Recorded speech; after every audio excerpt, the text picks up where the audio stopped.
Bonjour mon frère, bonjour ma sœur. Bienvenue dans la mission pour la proclamation du royaume de Dieu, le lieu où les enfants de Dieu sont transformés en fils de Dieu. Je suis heureux de te retrouver ce matin afin de partager avec toi la parole de Dieu. Oui, la parole de notre Père, celle qui nous donne la vie, celle qui nous permet de savoir ce que notre Père attend de nous et qui nous permet aussi d'être agréable à celui qui a donné sa vie à la croix pour nous. Je cite notre Seigneur Jésus-Christ. Amen. Prions.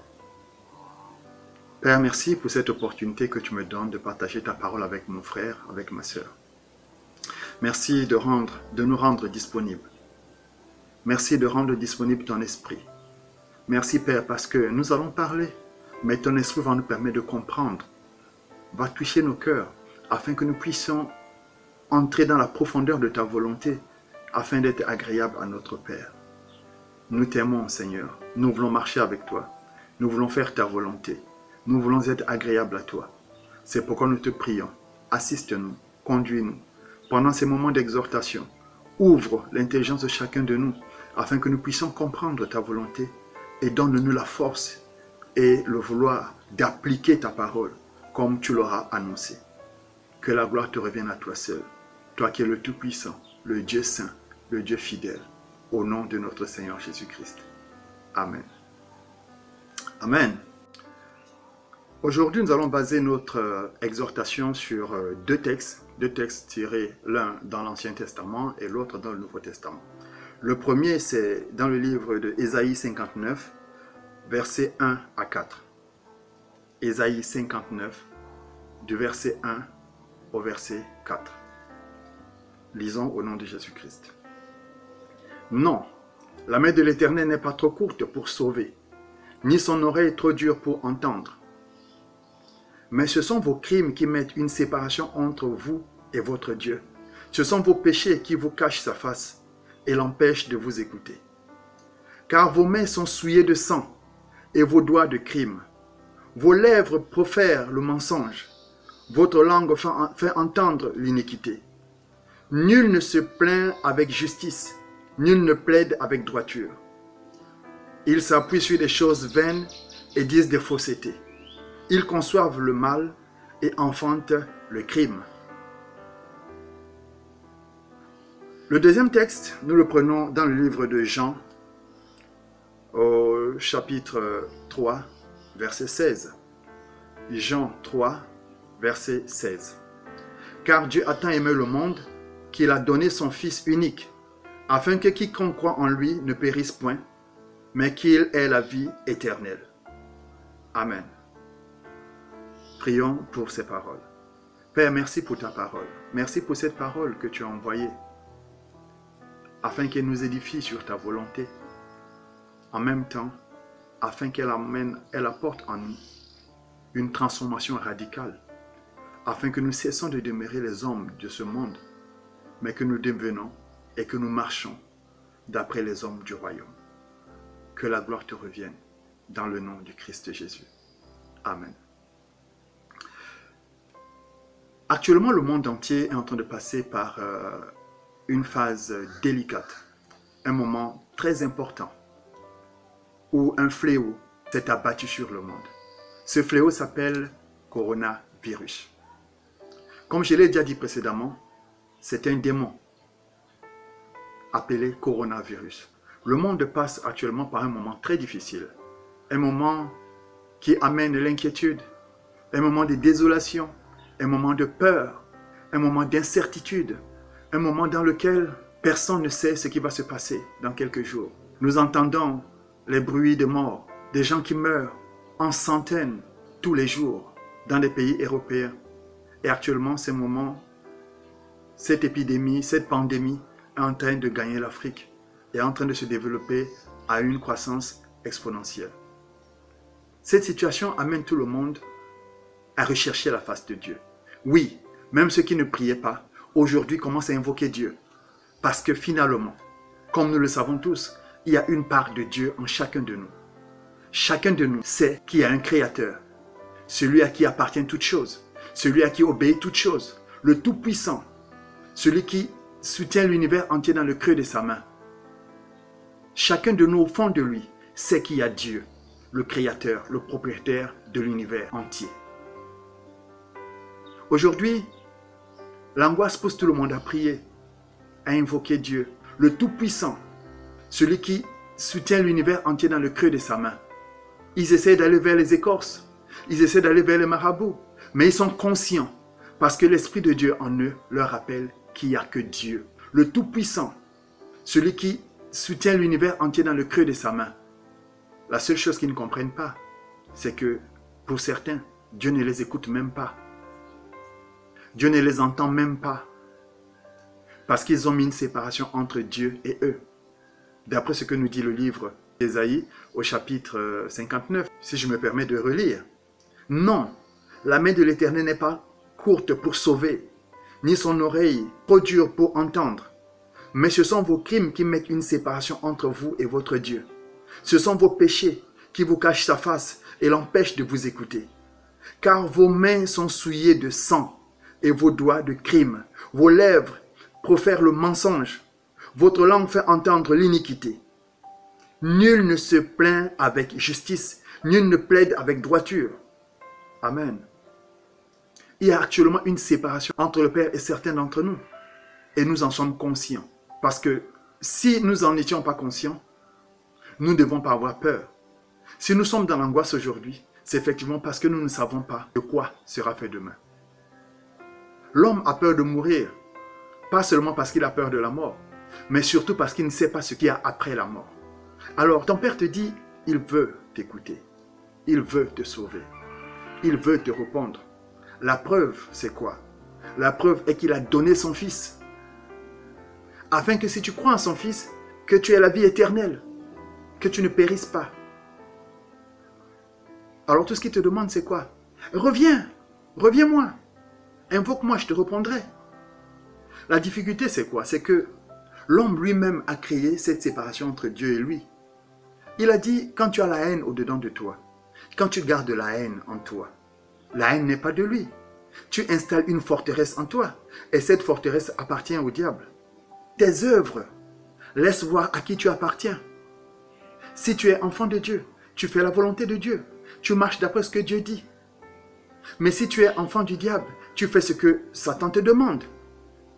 La haine, les rancœurs, la jalousie, toutes ces choses édictées dans Galates 5, à partir du verset 19, ne sont pas de Dieu. Alors ce sont ces choses qui mettent une séparation entre Dieu et toi. Aujourd'hui, tu l'invoques.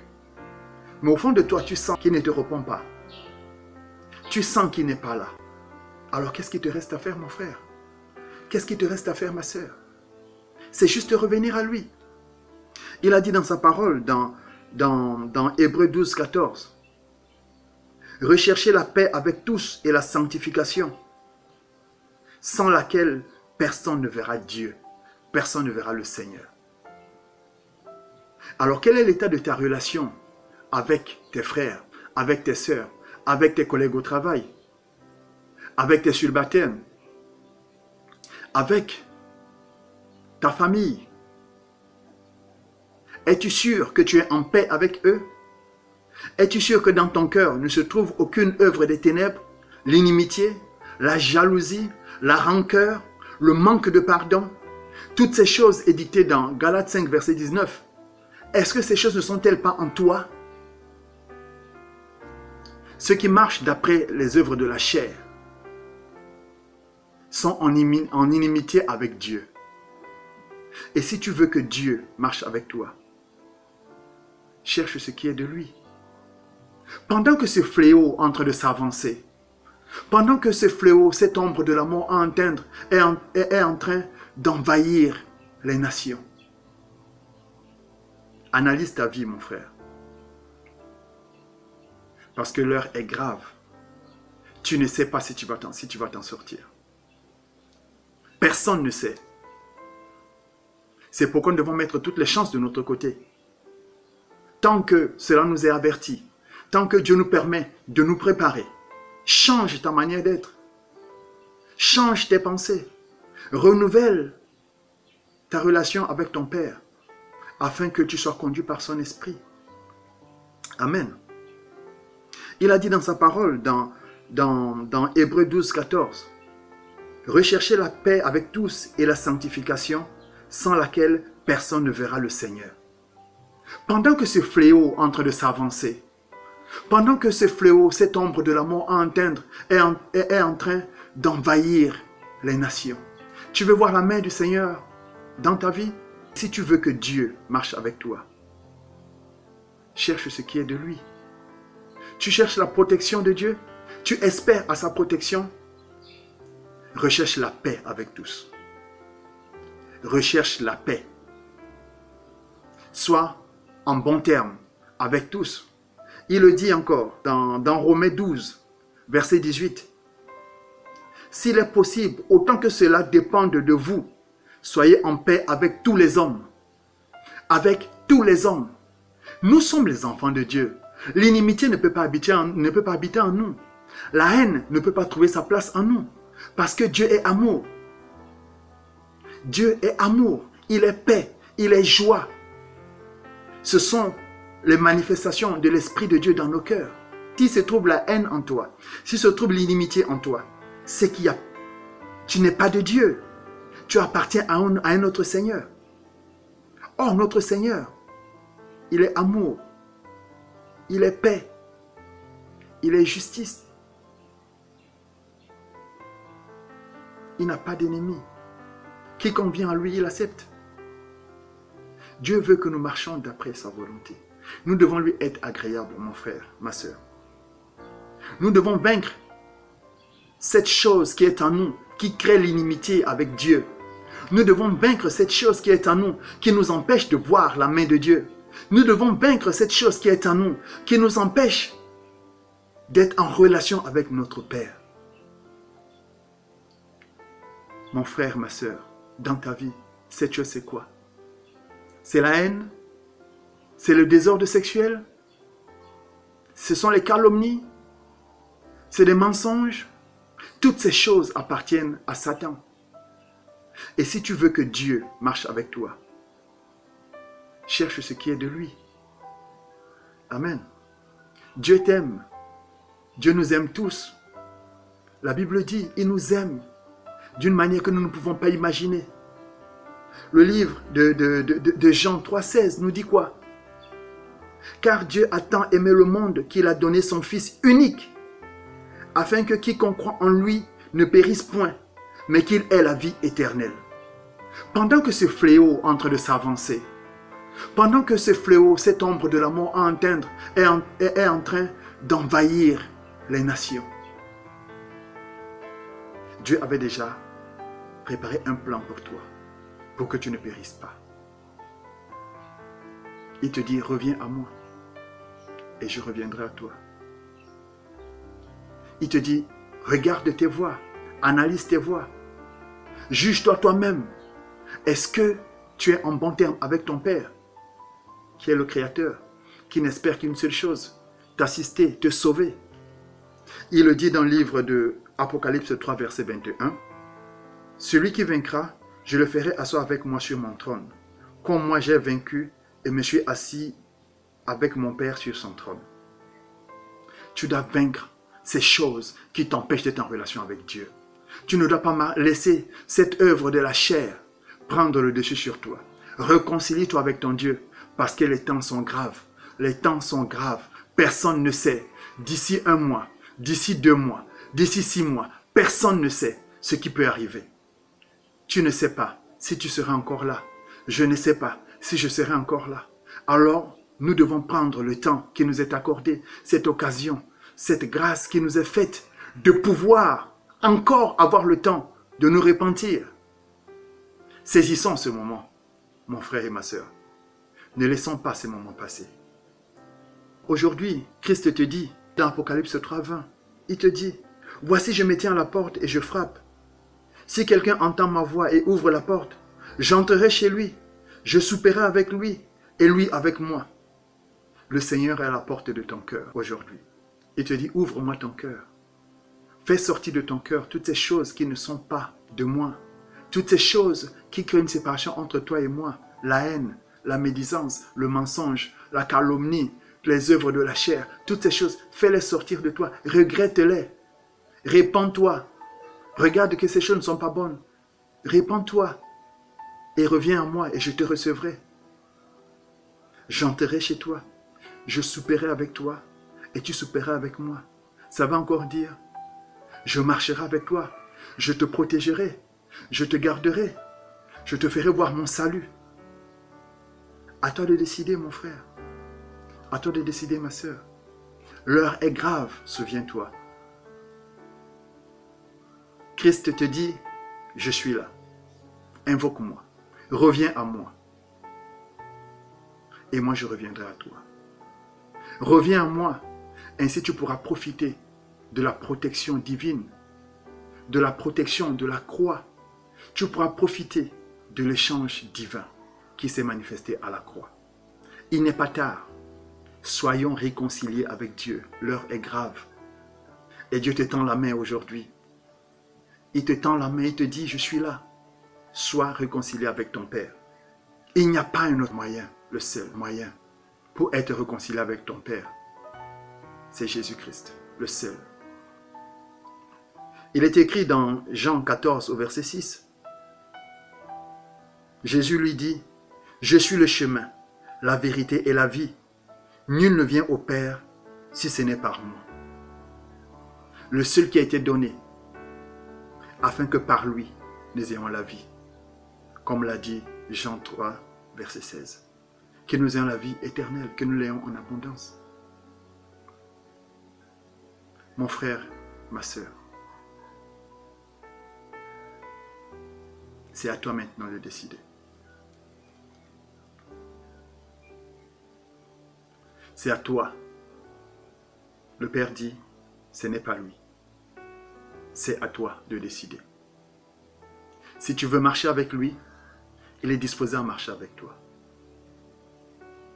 Si tu lui ouvres ta porte, alors il entrera, il soupera avec toi, et toi tu souperas avec lui. Monte dans l'esprit de Dieu et domine la chair. Si tu ne peux pas parler à cette personne directement, aujourd'hui, Dieu a mis à notre disposition des moyens, tels que des SMS. Tu peux lui envoyer un message. Lui dire, mon frère, je te demande pardon. Je te demande aussi de me pardonner. Je veux qu'il y ait la paix entre toi et moi. Tu peux venir auprès de ton père. Si tu as offensé ton père biologique ou ta mère, lui dire, c'est papa, maman, je te demande pardon. Je reconnais que je t'ai blessé. Je te demande pardon. Je veux qu'il y ait la paix entre toi et moi. Mon frère et ma sœur, si tu ne le fais pas, tu ne peux pas être entendu par Dieu. C'est le moment que tu as pour te réconcilier. Dieu te laisse cette phase pour te réconcilier. Réconcilie-toi, fais ta part et laisse Dieu faire sa part. Sa part, c'est qu'il veut te sauver. Sa part, c'est qu'il veut te protéger. Sa part, c'est qu'il veut te montrer son amour. Sa part, c'est qu'il veut te montrer combien il t'aime, combien il est prêt à tout pour toi. Si tu le veux bien, je vais te conduire à un moment de prière pour te réconcilier avec ton Père. Reprends après moi. Père, c'est au nom du Seigneur Jésus que je viens à toi. Je viens te demander pardon parce que j'ai péché contre toi. J'ai fait tout ce que tu n'aimes pas. J'ai fait tout ce qui attriste ton esprit. Je te demande pardon. Pardon pour ma mauvaise conduite. Pardon pour la haine. Pardon pour le mensonge. Pardon pour l'impudicité. Pardon pour toutes ces choses qui t'ont attristé. Je reviens à toi. Je te prie de me laver par le sang de Jésus. Purifie-moi, Père, car je veux t'appartenir à toi seul. Voici, je t'ouvre mon cœur. Viens habiter dans mon cœur. Viens souper avec moi. Et laisse-moi souper avec toi. J'accepte Jésus-Christ dans ma vie comme mon Seigneur et Sauveur personnel. Je prends en mon compte toute la puissance qui s'est déployée sur la croix. Je me livre à toi. Au nom du Christ Jésus. Amen. Si tu as fait cette prière avec moi, frère et sœur, alors à toi de faire le prochain pas. Envoie des messages à tes amis. Appelle-les, appelle tes frères, appelle tes sœurs. Appelle tous ceux que tu penses ou envers qui tu as des problèmes ou qui ont des problèmes envers toi. Essaie de te réconcilier. Fais ta part. Demande pardon à qui tu dois demander pardon. Souviens-toi, demander pardon ne veut pas dire que tu es faible. Demander pardon veut dire plutôt que tu es sage. Parce que tu veux te réconcilier avec ton Père. Tu veux marcher avec ton Père. Que le Seigneur te bénisse.